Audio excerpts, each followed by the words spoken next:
اعوذ باللہ من الشیطان الرجیم بسم اللہ الرحمن الرحیم۔ حضور اکرم صلی اللہ علیہ وآلہ وسلم نے فرمایا کہ جمعہ تمام دنوں کا سردار ہے۔ سوچئے جب دنوں کا سردار ہو تو اس دن کی برکت کتنی ہوگی۔ آج آپ کو جمعے کے بارے میں ایسی حیران کن باتیں بتائی جائیں گی کہ آپ سن کر حیران ہو جائیں گے۔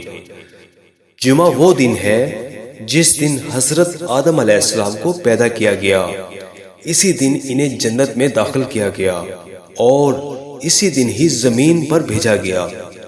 قیامت بھی جمعے کے دن قائم ہوگی، یعنی یہ دن صرف ایک دن ہی نہیں بلکہ پوری انسانیت کی تاریخ اور انجام کا مرکز ہے۔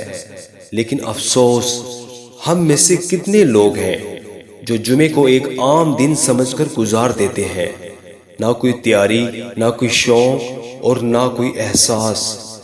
اس دن کی اتنی برکتیں اور رحمتیں ہیں، یہ دعاؤں کی قبولیت کا خاص دن ہے۔ آئیے اس برکتوں والے دن کو کیسے گزارنا چاہیے۔ سب سے پہلے جمعے کے دن صبح اٹھ کر غسل کرنا ہے، صاف کپڑے پہننا، خوشبو لگانا۔ یہ صرف سنت ہی نہیں بلکہ اللہ پاک کے دربار میں حاضر ہونے کی تیاری ہے۔ جمعے کی نماز کے لیے جلدی جائیں، کیونکہ حدیث پاک میں آتا ہے جو جتنا جلدی جاتا ہے اسے اتنا ہی زیادہ اجر و ثواب ملتا ہے، یہاں تک کہ پہلے آنے والے شخص کو قربانی دینے والے کے برابر ثواب دیا جاتا ہے۔ سبحان اللہ! سوچئے صرف جلدی جانے پر اتنا بڑا اجر و ثواب، اور جمعے کا سب سے خاص لمحہ اس دن ایک ایسی گھڑی ہوتی ہے جس میں جو بھی دعا مانگی جائے وہ ضرور قبول ہوتی ہے۔ اس لیے جمعے کو زیادہ سے زیادہ دعا مانگا کریں تاکہ ہماری دعا کی قبولیت ہو جائے۔ ہم جمعے کو ایک دن نہیں بلکہ ایک خاص موقع سمجھیں گے، اللہ کے قریب جانے کا موقع۔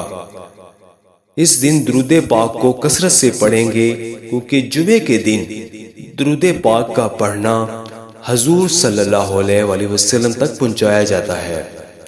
اور یاد رکھیں، یہ دن ہمیں یاد دلاتا ہے کہ ایک دن ہمیں بھی اللہ کے سامنے حاضر ہونا ہے، تو کیوں نہ آج سے ہی اپنی زندگی کو بدل دیں۔